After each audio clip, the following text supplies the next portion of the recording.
ఆచార్యచరణారవిందాభ్యాం నమః. సాహితీ నందనానికి స్వాగతం. ఈరోజు సాహితీ నందనంలో శ్రీరామచంద్రుడు గారి మన వ్యాఖ్యాన పరంపరలో, అంటే ఆయన గ్రంథాల సమీక్షలో, ఆ వ్యాస వ్యాఖ్యాన పరంపరలో ఇవాల్టి ఈ ఎపిసోడ్ తెలుగు భాషలోనే చేయాలనుకుంటున్నాను. ఎందుచేతనంటే ముఖ్యంగా వారు ఏదైతే ఆంధ్రదేశానికి అందించారో వాల్మీకి రామాయణం, ఆ వాల్మీకి రామాయణం యొక్క విశేషాల్ని వారి మాటల్లోనే తెలుసుకునే ప్రయత్నం చేశాము. గత వీడియోలో ఆంగ్ల భాషలో కొంత చెప్పాను. అయితే ఆంగ్ల భాషలో చెప్పినప్పుడు నా భాషలో, ఎందుచేతనంటే వారి తెలుగులో రాయబడినటువంటి ఆ వ్యాసాన్ని ఆంగ్ల భాషలో ఒక వారి యొక్క ఉద్దేశ్యం అందించాలనే తాపత్రయంతో కొంచెము సంక్షిప్తంగా అందించాను. కానీ ఇవాళ ఇవాళ ఏం నిర్ణయించుకున్నానంటే, వారి మాటల్లోనే గనక వివరిస్తే వినిపిస్తే అది శ్రోతలకి కొంచెం ఉపకారకంగా ఉంటుంది అనే ఉద్దేశంలో ఈ వీడియో మాత్రం తెలుగులోనే చేయదలుచుకున్నాను. మరొక విషయం ఏమిటంటే, మామూలుగా రామాయణం అందరూ చదివారు. అందరూ అంటే చాలా వరకు మనకి ఆంధ్రదేశంలో వారు తెలుగులోకి తీసుకొచ్చిన తర్వాత వాల్మీకి రామాయణాన్ని నిజంగా చెప్పాలంటే 60% పైగానే చదివారు. ఎందుచేతనంటే సామాన్యులు కూడా, పండితులే కాదు, మామూలు సామాన్యులు కూడా, గృహిణులు కూడా చదివారు. ఎందుచేతనంటే సంస్కృత శ్లోకాలు నోరు తిరుగుతాయా తిరగవా అనే మాట పక్కన ఉంచితే, వారి ఏదైతే ఆ తెలుగు వ్యాఖ్యానము ప్రతిపదార్థ తాత్పర్యం ఉందో, చాలా మంది చెప్పిన అభిప్రాయం ఏంటంటే, వారి ప్రతిపదార్థ అన్వయము ప్రతిపదార్థము చూసుకున్నట్టయితే సంస్కృత భాషనే వచ్చేస్తుంది అని చాలా మంది నాతో అన్నారు. కాబట్టి ఆ విధంగా చాలా అద్భుతంగా సరళంగా రాశారు. విపరీతమైన విస్తృత వ్యాఖ్యానం రాయలేదు. అక్కడక్కడ ఎక్కడైతే సందర్భం అవసరం ఉందో అక్కడ కొంచెం, అసలు నిజం చెప్పాలంటే అందరిలాగా ఆ విశిష్టాద్వైత పరంగా కానీ మరొక మత పరంగా అసలు ఆ వ్యాఖ్యానాల జోలికి వెళ్ళలేదు. అచ్చంగా వాల్మీకి మనసులో ఉన్నది అని వారనుకున్నది. అంటే సాధారణంగా కవిది ఎలా ఉంటుంది అంటే, కవి ఒక భావాన్ని పొదిగి అందిస్తాడు తన మాటల్లో. అది ఎలా ఉంటుంది అంటే, యాజ్ యూ టేక్ ఇట్ అని మనం ఏదైతే అంటామో, ఒక వక్త ఒక మాట చెప్తాడు. ఇప్పుడు నేనేదో చెప్తున్నాను, దాన్ని ఏదో భిన్న రుచిర్హి లోకః అంటారు. లోకం ఎలా ఉంటుంది అంటే, మనము ఒకే సూర్యుడిని వివిధ దిక్కుల నుండి, వివిధ ప్రాంతాల నుండి చూస్తుంటాం. చూస్తున్నప్పుడు ఒక్కొక్కరికి ఒకలాగా కనబడతాడు. ఈ పద్యం కూడా ఉంది మనకు.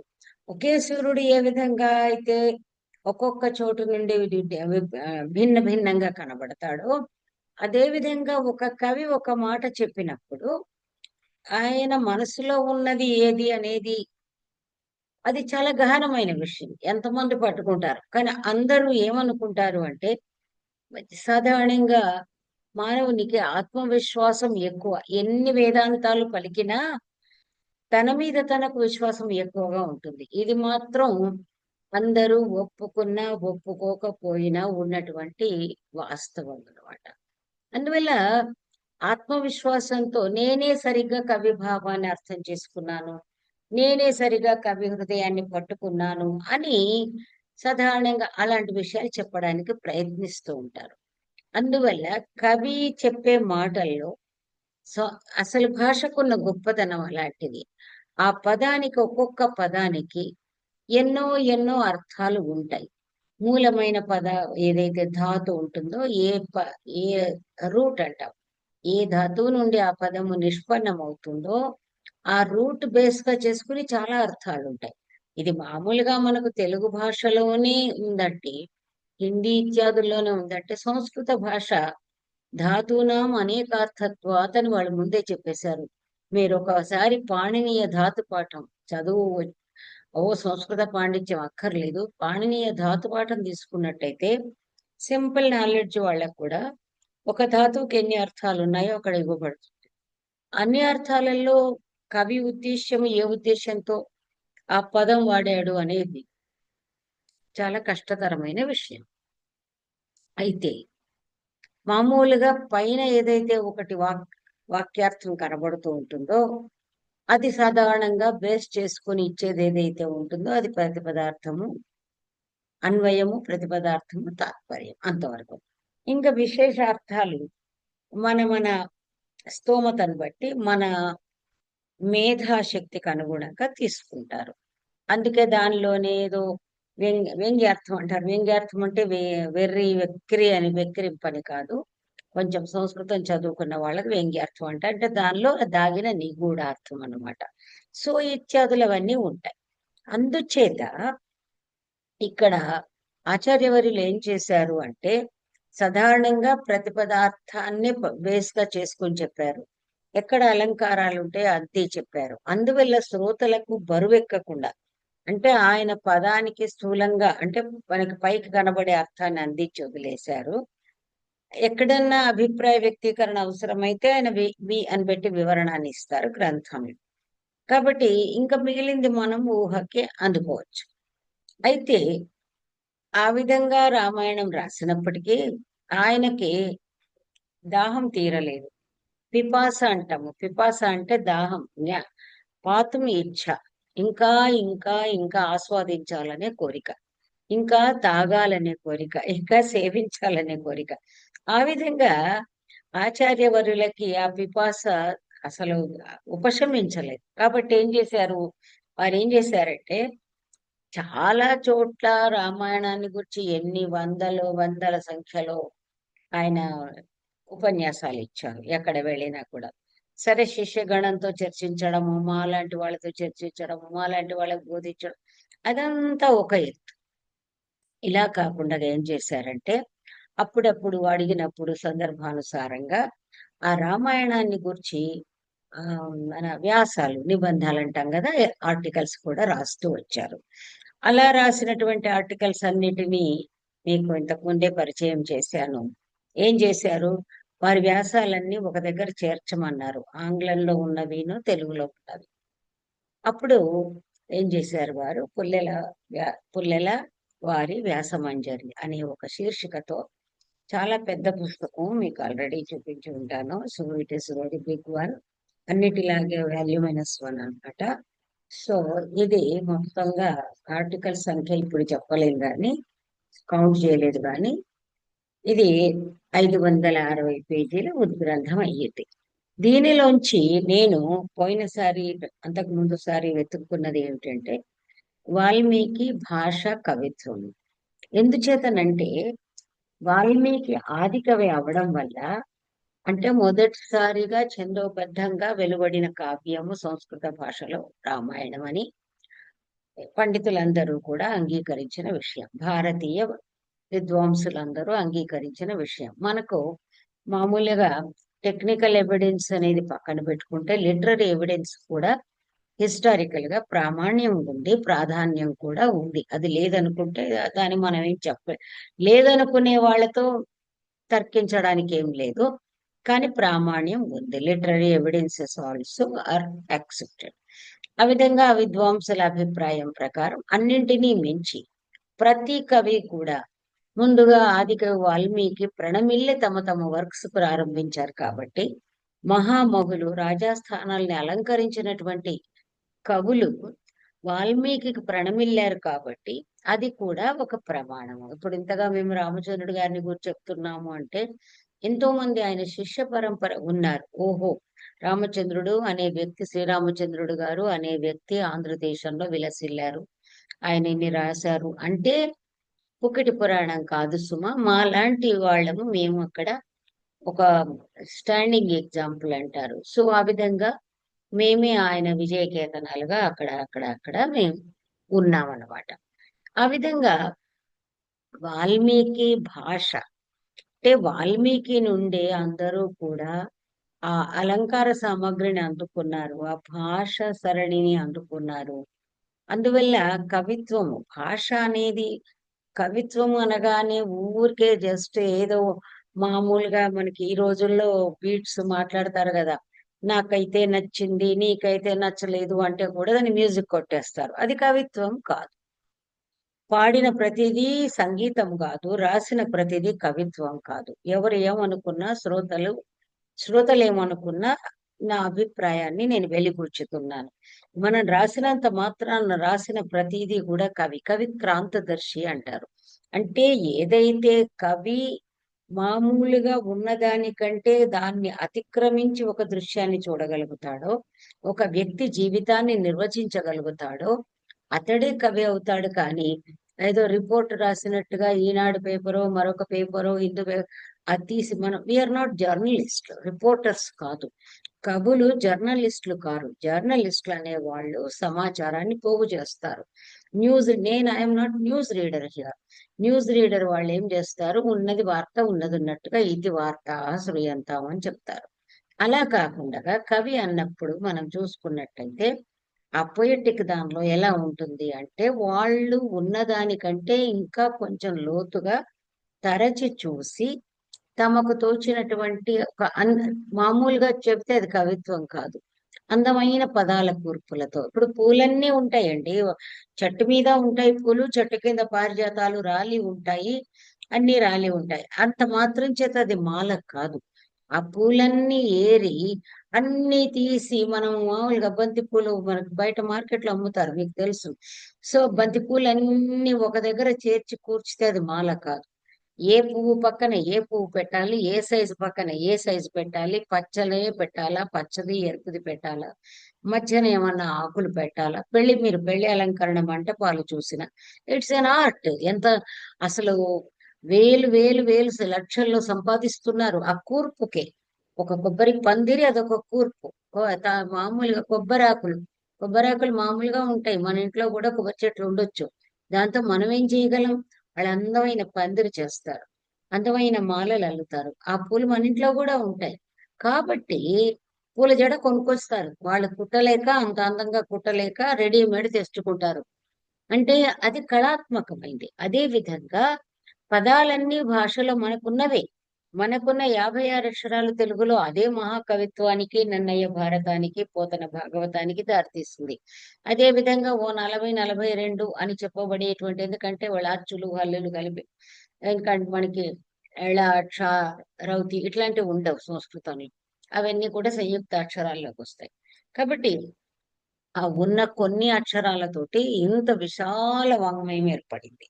అంటే ఏమిటి, అందులో ఉన్న అక్షరాలు అక్షరాలను అంటే అచ్చులు హల్లులు పొందికగా ఏర్చి కూర్చి ఒక మాల కట్టారు.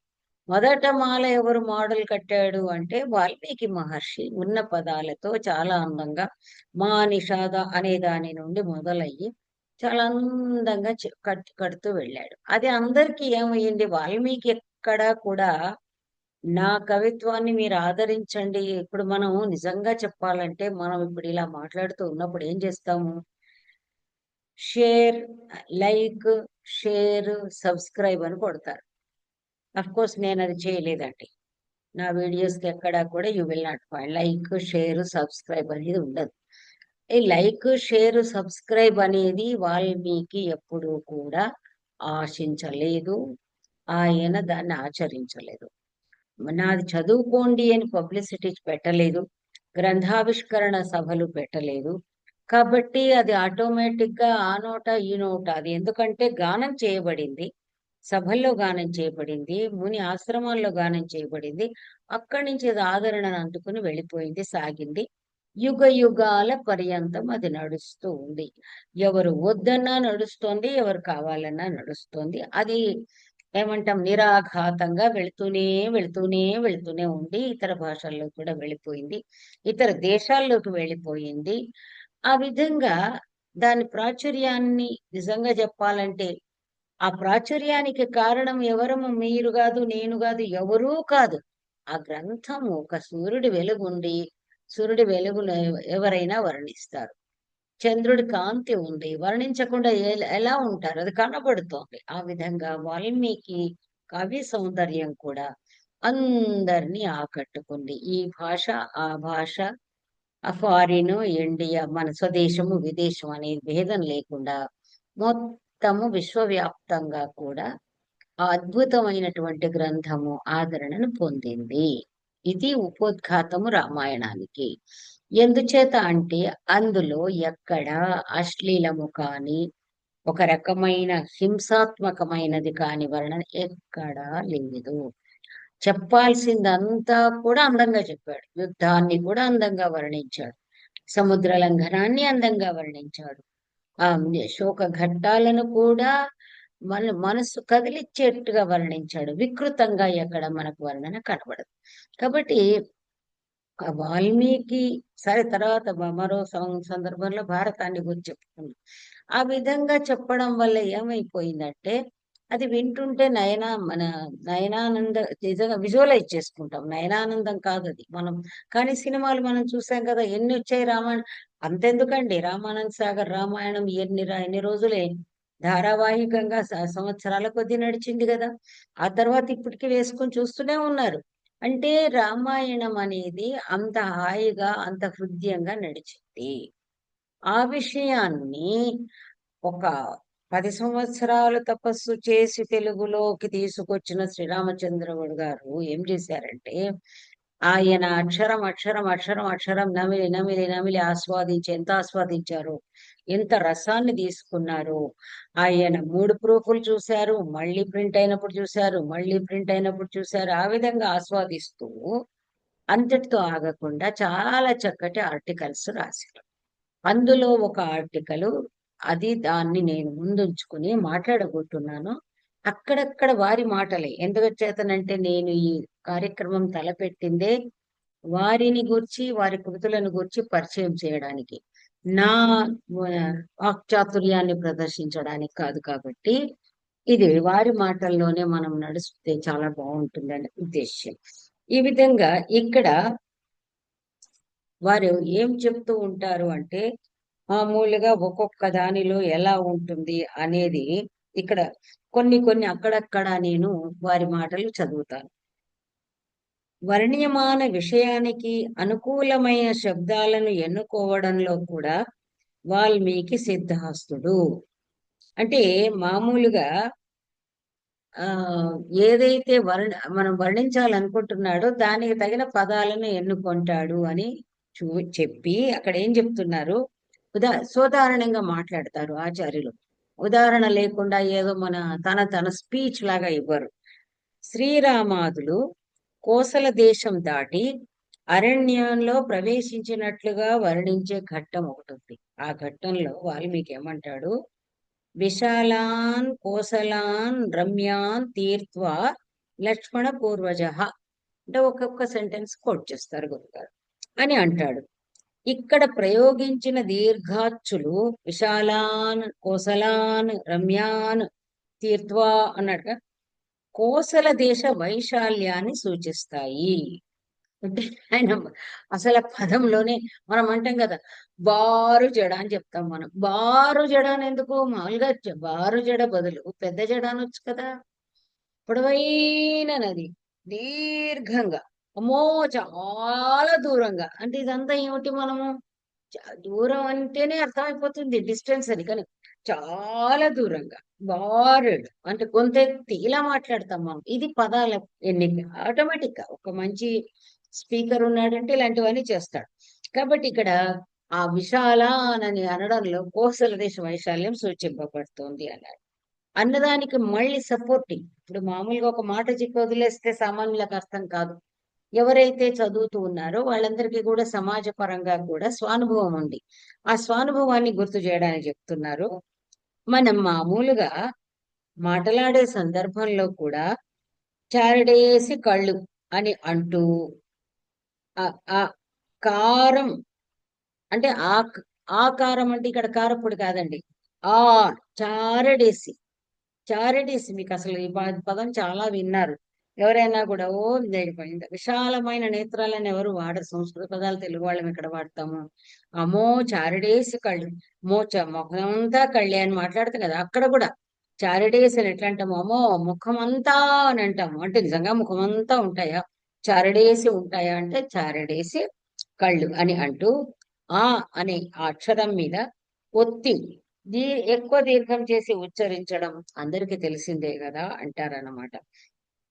ఇదే విధంగా ఆ అన్ని వర్ణనల్లో ఆయన అలా ఎన్నుకుంటాడు అని చెప్పారు. చెప్పిన తర్వాత ఏమంటారంటే ఆ రసాలను గురించి చెప్పినప్పుడు ఏ మాత్రం కొంచెం కావ్యంతో పరిచయం ఉన్నా కూడా ఈ భాష మాటలు మీకు అర్థమైపోతాయి.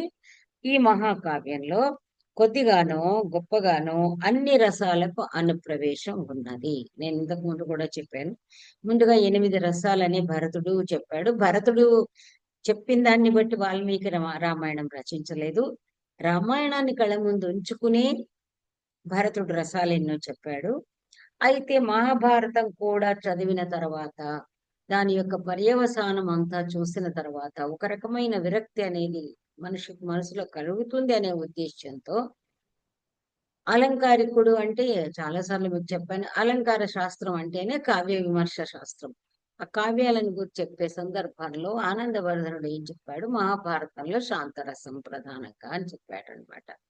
ఇక్కడ కరుణ రసం అన్నారు. అది గురువు గారు చెప్పబోతున్నారు. అన్ని రసాలు ఎంతో అంతో ఉన్నాయి. అది చెప్తున్నారు. అది కూడా ఎలా ఉందో ఆయన మాటల్లోనే.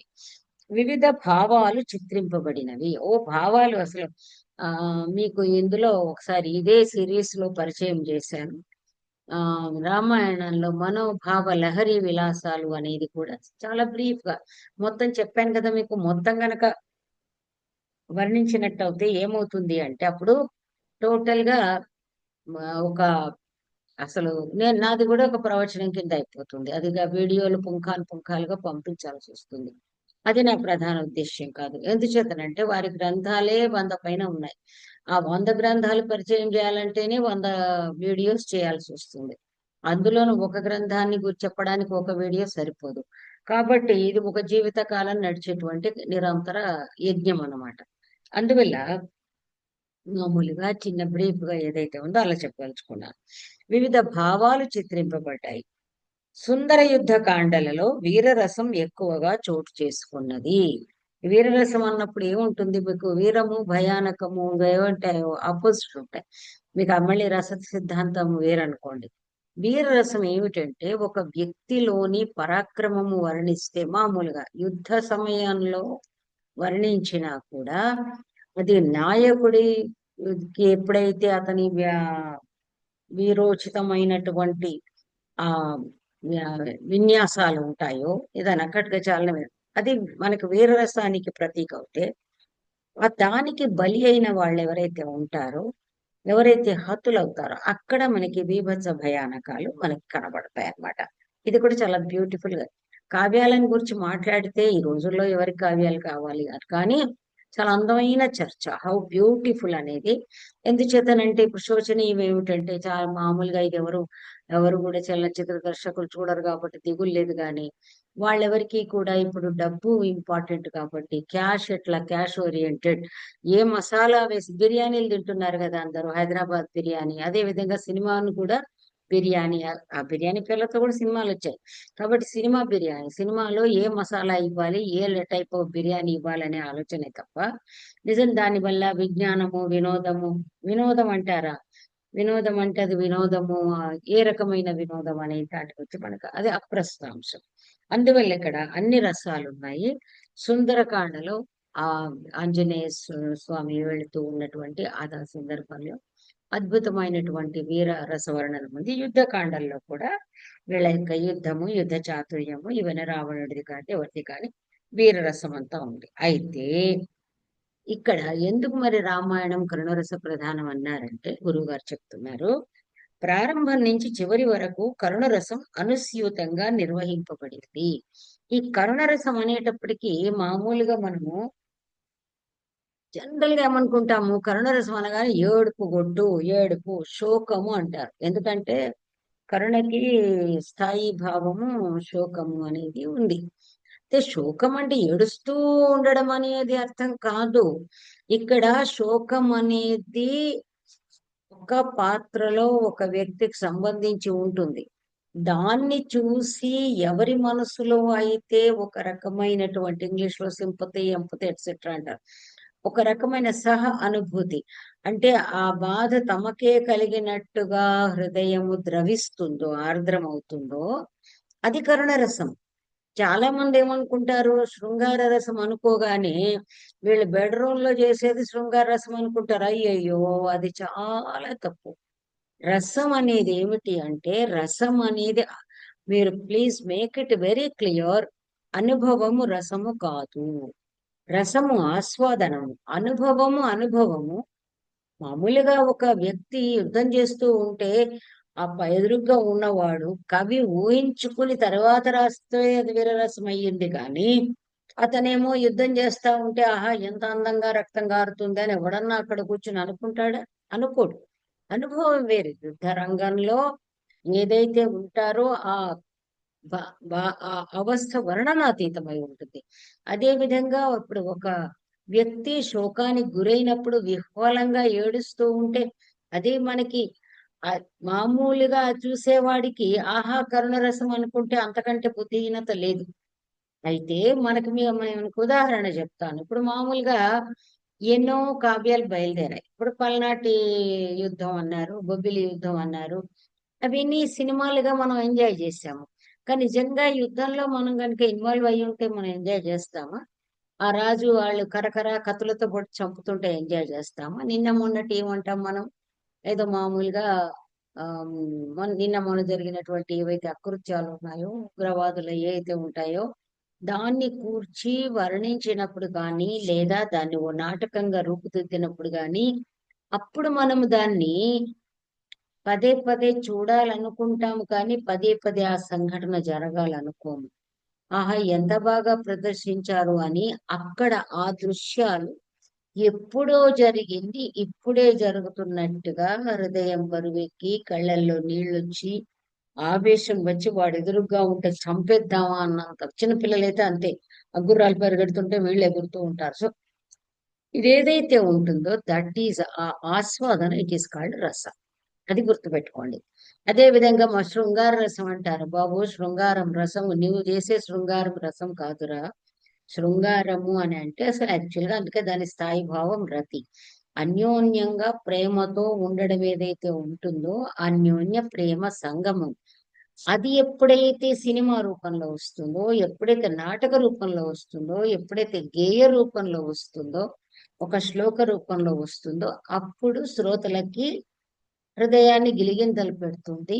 అప్పుడు అది రసం అవుతుంది. అప్పుడు అది శృంగార రసం. ఇదంతా కూడా మనకి నాట్యశాస్త్రంలో ఉంటుంది. ఈ రసథియరీ అర్థం కాని మహానుభావులు ఏం చేస్తారు అంటే, ఆ నాట్యంలో కూడా వాళ్ళకి సాత్విక భావం ఉండదు. ఈ రోజుల్లో డాన్సర్స్ కూడా సంస్కృతం రాకున్నా పర్వాలేదు, నాట్యశాస్త్ర బోధన పర్ఫెక్ట్ గా ఉండాలి. ఒకప్పటి మన వెంపటి చిన్న సత్యం గారు వాళ్ళు ఎవరైతే ఉన్నారో, పసుమర్తి గారు వాళ్ళు ఎవరైతే ఉన్నారో, ఆ తర్వాత ఇంకా కొంతమంది ఇప్పటికీ కూడా లివింగ్ లెజెండ్స్ అని మనం మాట్లాడుతూ ఉంటాము. ఇక వైజయంతిమాల మాట అయితే చెప్పనే అక్కర్లేదు. లివింగ్ లెజెండ్స్ కూడా ఇప్పుడు ఎవరైతే ఉంటారో వాళ్ళు ఇది ఆకళింపు చేసుకుని ఆ భావాలను చక్కగా వ్యక్తీకరించి దాన్ని వాళ్ళ శిష్యగణానికి నేర్పించారు. అలా ఉన్న వాళ్ళు ఉన్నారు. వాళ్ళకంతా కూడా నమోవాకాలు, హ్యాట్స్ ఆఫ్ అన్నమాట. ఆ విధంగా ఈ రసాలన్నీ కూడా ఇందులో ఉన్నాయి అని చెప్తూ ఆయన, ఎందుకంటే రసం అనగానే మన వాళ్ళు ఒంటింటి రసమే అసలు భరతుడే అంటాడు, రసం రసం అంటున్నారు నాట్యంలో అని మీకు అనుమానం వస్తుందా? అందరికీ కూడా పాకశాలలోని రసం పరిచితమే. ఇదేమి రసం అనుకుంటున్నారా? చెప్తాను. అది ఏ విధంగా తింటూ ఆహా ఓహో అని అనుకుంటారో అది ఒక రకమైన ఆస్వాదన. ఇది ఇక్కడ కూర్చుని సీట్లలో కూర్చుని అప్పుడే ఏదో అయోధ్యలో ఉన్నట్టు స్వర్గంలో రంభ ఊర్వశులు నాట్యం చేస్తుంటే మా ఇంద్రుడు సింహాసనంలో కూర్చుంటే మనమే ఇంద్రుడైనట్టు ఆహా రంభ ఊర్వశుల నాట్యాన్ని తిలకిస్తున్నట్టు ఏదైతే ఆ ఆస్వాదన చేస్తున్నారో అది రసానుభూతి అన్నారనమాట. సో నాకు తోచినంత వరకు అయితే అర్థమయ్యేటట్టు చెప్పానని అనుకుంటున్నాను. ఓకే. అందువల్ల ఏమంటున్నారంటే ప్రతి సంఘటన కూడా అనుకున్నది అనుకున్నట్లుగా జరగకపోవడం. ఇప్పుడు ఎంతో కష్టపడ్డాడు, సంతానం లేదు, ముగ్గురు భార్యల్ని చేసుకున్నాడు. అయ్యో సంతానం లేదు, అన్ని ఉన్నాయి సంతానం లేదు అనేది ఒకటి. అది అలా నడుస్తుంది. సరే, ముందుగా క్రౌంచ పక్షితో ప్రారంభమైంది, అది పక్కన పెట్టుకుందాం. ఆ తర్వాత అంతా ముద్దు మురిపాలతో పెంచుకున్నాడు. అమ్మో, విశ్వామిత్రుడితో పంపించాలంటే అమ్మో గుండెల్లో గుడ్లు. సరే, వశిష్ఠుడు ఆజ్ఞ మేరకు పంపించాడు. ఏదో చక్కగా వెళ్ళాడు వచ్చాడు. పరశురాముడు వచ్చేటప్పుడు ఒకసారి గుండెకు ఉంది. ఏమీ లేదు, అది కూడా విజయంగా బయటపడ్డారు. దిగ్విజయంగా వచ్చేసారు. బట్ అన్నీ అయిపోయాయి. కొన్నాళ్ళు సైలెంట్ గా కొత్త పెళ్లి కొడుకు పెళ్లి కూతురు వాళ్ళ దారిలో వాళ్ళు ఉన్నారు. దశరథుడు కూడా సర్లే పాపం అప్పుడే పెళ్ళయింది, ఎందుకు బాధ్యతలు అప్పచెప్పాలి అనే ఉద్దేశంలో పాపం ఆయనే రాజ్యపాలన. ఎందుచేతనంటే రాజ్యపాలన చేయడానికి కొత్తగా ఏమీ లేదు. That is very well established Kingdom.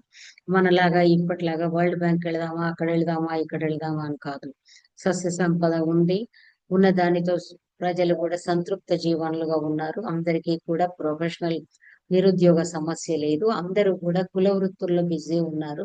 అందరికీ మార్కెటింగ్ ఉంది. అందరూ కూడా ఇంకొకటి ఏంటంటే మల్టీ స్టోరీ బిల్డింగ్స్ కట్టుకోవాలి. అదేమిటి, ఆ, ఒక ఇక్కడ అక్కడ అన్ని చోట్ల కూడా, అంటే అయోధ్యలోనే కాకుండా ఆ పక్క ఊళ్ళల్లో కూడా, అప్పుడు దుబాయ్ వగైరా కూడా ఉండుంటాయి. అక్కడ ప్లాట్లు కదా, అక్కడ కూడా స్థలాలు కొందామా, రెస్టారెంట్స్ పెడదాం అని ఎవరు ఆలోచించినట్టు కనబడదు. అయోధ్యలో ఉన్నారు, ఆ ఉన్న ఇంట్లో ఉన్నారు, ఒక ఇంట్లో తరతరాలుగా ఉన్నారు. మా పెద్దవాళ్ళు కూడా 150 సంవత్సరాలు ఒకటే ఇంట్లో ఉన్నారు, హ్యాపీగా ఉన్నారు. జనాలతో జనము బాదరబందితో పశువుల సంపదతో ఆ విధంగా హ్యాపీగా ఉన్నారు. వాళ్ళకేదో హైదరాబాద్ లో ఇల్లు కట్టుకోవాలనే ఆలోచన లేదు అప్పుడు అసలు.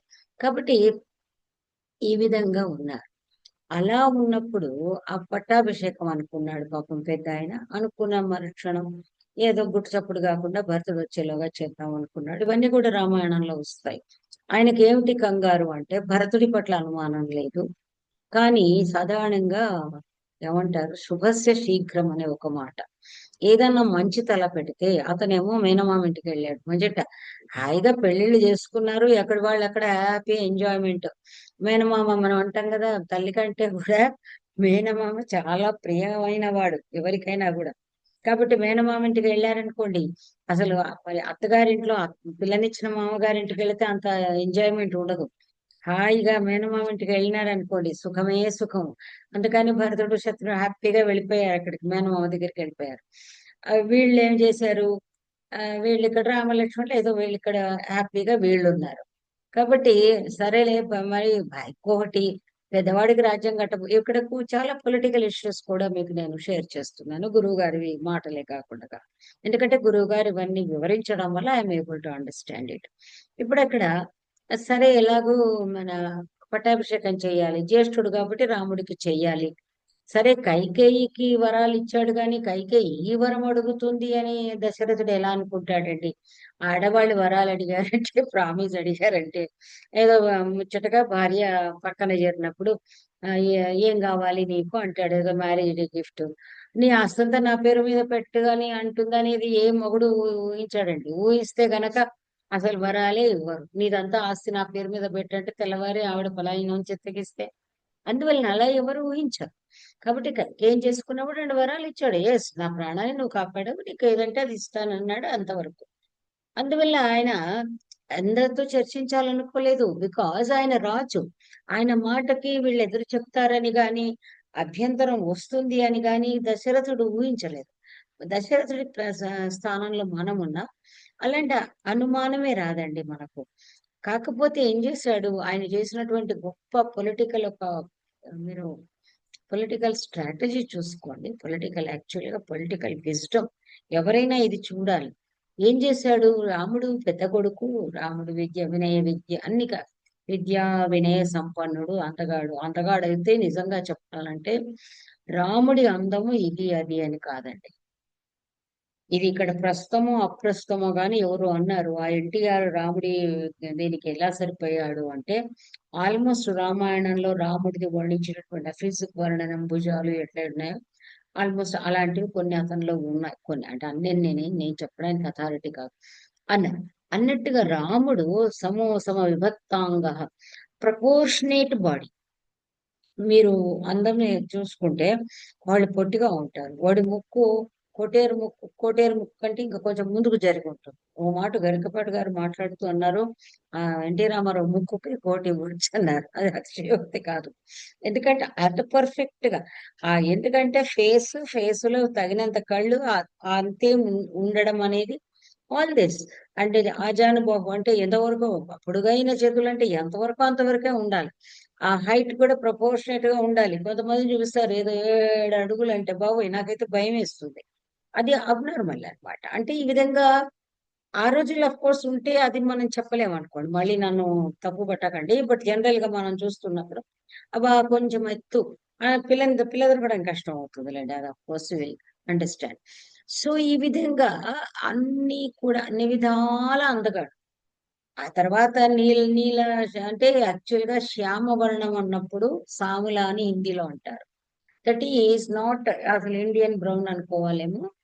ఆ ఒక మనము ఈవెన్ ఉత్తరప్రదేశ్ లో తెల్లగా ఉంటారు కానీ మధ్యప్రదేశ్ వాళ్ళు మరీ తెల్లగా ఉంటారు. మనకి మంచి బ్రౌనిష్ దీనిలోనే ఉంటారు. అంటే కాంప్లెక్షన్ చక్కగా ఉంటారు. అంటే అందువల్ల సాముల అన్నప్పుడు ఏమిటి అంటే శ్యామ వర్ణం ఎక్కించెత్తు నలుపు కాదు, చామన ఛాయ టైప్ లో. అందుకే వీళ్ళు ఆ చామన ఛాయలో కూడా ఒక అందం ఉంటుంది. అలా వాళ్ళు ఈ శ్యామలాంగుడొకడు అని జంధ్యాల కూడా రాస్తారు. ఆ అంతలో పలసు శ్యామలాంగుడొకడు అని చెప్పేసి కృష్ణుని వర్ణిస్తాడు. సో ఈ విధంగా చాలా అందగాడు. ఆ తర్వాత పరాక్రమాదులు ఉన్నాయి. ప్రజల మనసుల్లో అభిమానం ఉంది అని తెలిసినప్పటికీ కూడా అభిమానం వేరు, అధికారం వేరు. కాబట్టి కౌటిల్యుడి గురించి మాట్లాడుతున్నాను. ఆయన నా మనసులో తిరుగుతూనే ఉంటాడు. నాది స్పెషలైజేషన్ అది కాబట్టి. అందువల్ల ఇక్కడ ఏమైందంటే మన ఆ దశరథుడు ఏం చేశాడు, అందరినీ సామంతరాజులను పిలిపించుకున్నాడు. తర్వాత ఎవరైతే మనం క్యాబినెట్ అంటాం కదా, పెద్ద విఐపీస్ అందరినీ కూడా ఆహ్వానించేసి వాళ్ళ అభిప్రాయం తెలుసుకున్నాడు. నాకు వయసు అయిపోతుంది. ఎందుకంటే ప్రజాభిప్రాయం మోస్ట్ ఇంపార్టెంట్. ఇప్పుడు మనం ఓట్స్ అంటున్నాం కదండి. కానీ ఇప్పుడు మనం ప్రజెంట్ సిచ్యువేషన్ కనుక రామాయణం అన్వయించుకుంటే టిక్కెట్లు ఇచ్చేటప్పుడు చూడండి, ఎమ్మెల్యే టికెట్స్ కానీ ఇంకా ఏవో అన్ని ఉన్నాయి కదండి. ఆ పెద్ద లిస్ట్ మీకు నాకంటే ఎక్కువ తెలుసు. ఆ టికెట్స్ ఇచ్చేటప్పుడు ఒక చిన్న సర్పంచ్ టికెట్ ఇవ్వాలన్నా, వార్డు మెంబర్ టికెట్ ఇవ్వాలన్నా సర్వే చేసుకుని ఇస్తున్నారు. వెదర్ ఈజ్ కేపబుల్ ఆర్ అంటే అతని పైన ప్రజలకు ఆదరణ ఉందా లేదా, ఈ డబ్బులు ఇచ్చి గెలవటం కాదు. ఆ విధంగా చూసి ఇస్తారు. అదే విధంగా మూలు టిక్కెట్లే అట్లా ఇచ్చినప్పుడు, మామూలు అమాత్యనియుక్తి అట్లా ఉన్నప్పుడు మరి వాట్ టు టాక్ ఆఫ్ రాజ్యము. అందువల్ల ఏం చేశాడు, అందరిని పిలిపించి అడిగాడు, నేను ఇలా అనుకుంటున్నాను, మరి రాముడు అంటే రాముడిని చేయాలనుకుంటున్నా, ఇష్టం అంటే అందరు ఇష్టం అంటారు. అప్పుడు ఆయన ఒప్పుకోడు. ఆయన అంటాడు, నేను చెప్తున్నాను కదా అని రాముడు అంటే ఇష్టం అంటున్నారు, అసలు రాముడు మీకు ఎందుకు ఇష్టం అని రివర్స్ క్వశ్చన్ అడుగుతాడు. వాళ్ళు ఒక్కొక్క రాముడి క్వాలిటీ ఒక్కొక్కటి వర్ణించి అందువల్ల మాకు ఇష్టం అని ఎవ్రీ వన్ ఎక్స్ప్లెయిన్స్. ఆ విధంగా వాళ్ళే అనుమతి తీసుకున్నాడు. ఈవెన్ కౌశల్యకు కూడా తర్వాత చెప్తాడు. ముందు కౌశల్య పర్మిషన్ తీసుకుని ఎందుకు తీసుకోవాలి, ఈయన రాజు. నెక్స్ట్ వారసుని ప్రకటించే హక్కు అతనికే ఉంటుంది, అతని భార్యకు ఉండదండి. ఓన్లీ అతని పత్ని యజ్ఞ యజ్ఞ సంయోగి అని యజ్ఞం చేయాల్సి వచ్చినప్పుడే పత్ని వచ్చి పక్కన ఉంటుంది. కానీ ప్రతి దానిలో నేను దూరుస్తుంది. ఇప్పుడు ఈ రోజుల్లో మనం తిరుగుతున్న ప్రతి దానిలో నేను దూరుతానంటే దూరడానికి వీల్లేదండి. రాజకీయ వ్యవహారాల్లో ఆవిడ దూరడానికి వీల్లేదు. కాబట్టి ఈయన నిర్ణయం తీసుకోవచ్చు. ఆమె అభిప్రాయం సేకరిస్తే మంచిదే, సేకరించకుండా అడిగే వాళ్ళు ఏం లేరు అక్కడ. లా లేదు, చట్టం లేదు. అందువల్ల దశరథుడు నిర్ణయించుకుంటాడు. అందువల్ల భరతుడికి కబురంపించాలంటే ఆలస్యం అవుతుంది. నిజం చెప్పాలంటే రామాయణం చూసి ఇదేంటి ఇలా చేశాడు ఈయన అనుకుంటాం. జనకుడికి గాని, జనకుడు అంటే మనం ఇప్పుడు మిథిల అంటాం కదంటే నేపాల్.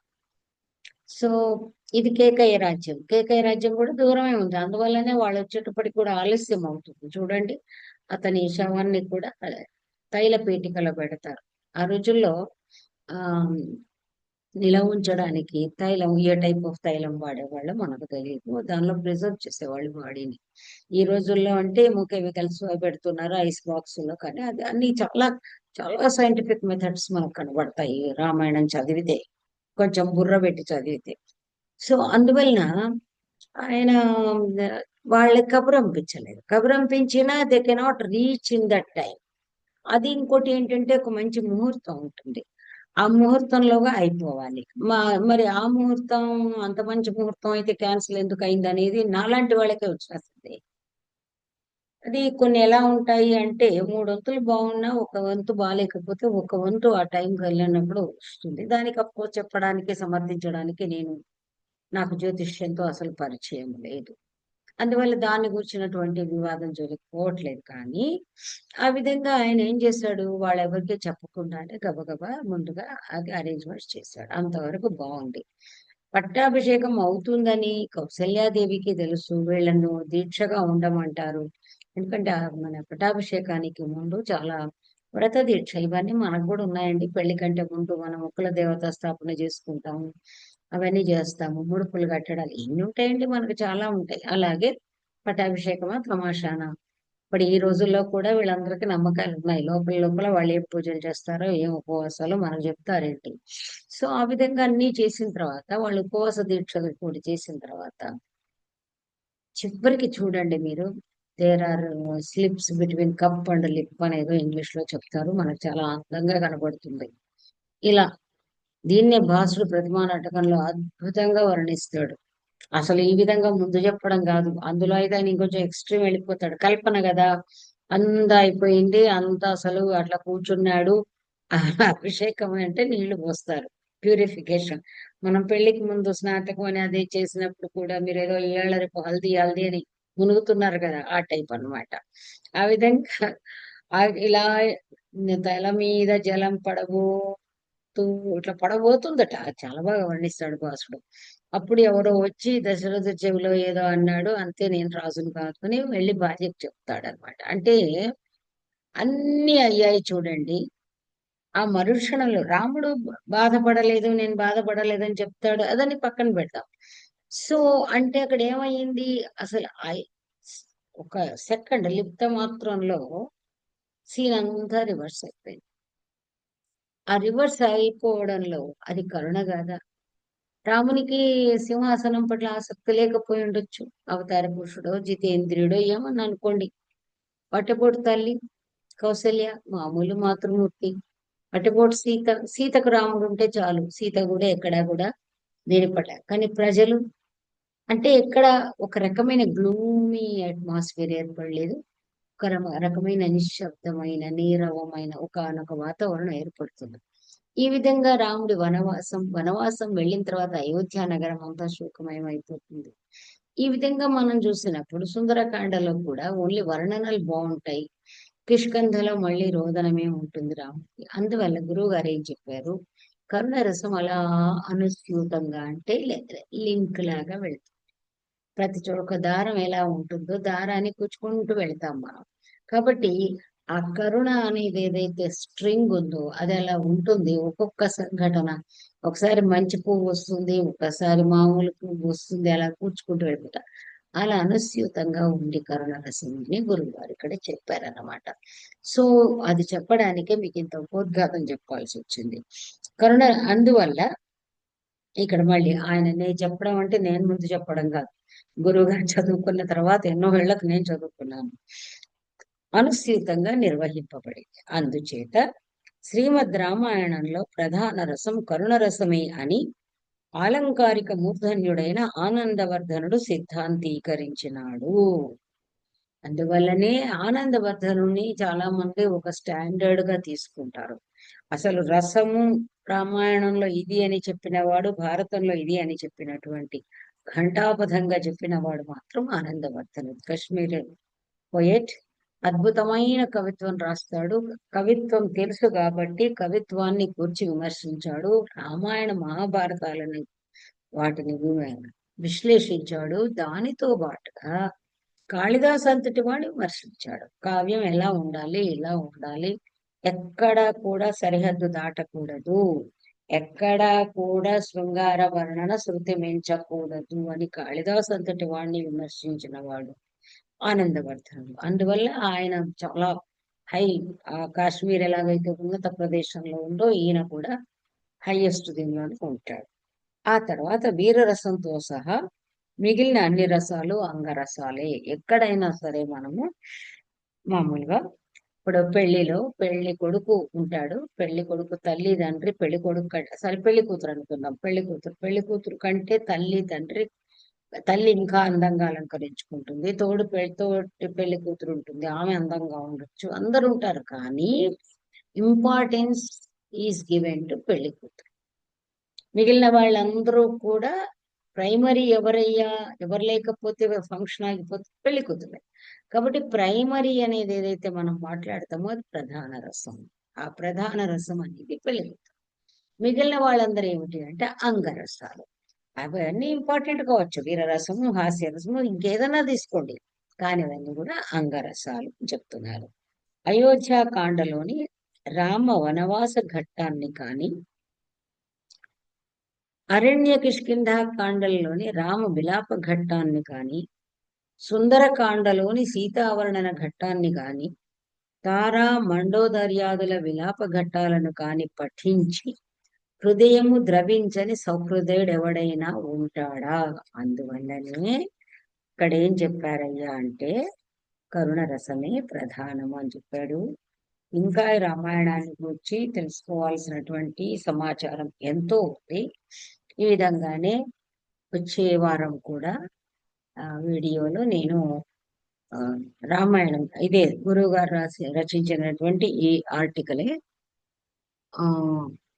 నేను చెప్తాను. కాబట్టి సో ఇంతటితో ఇక్కడ మనము సెలవు తీసుకుందాము. సెలవు.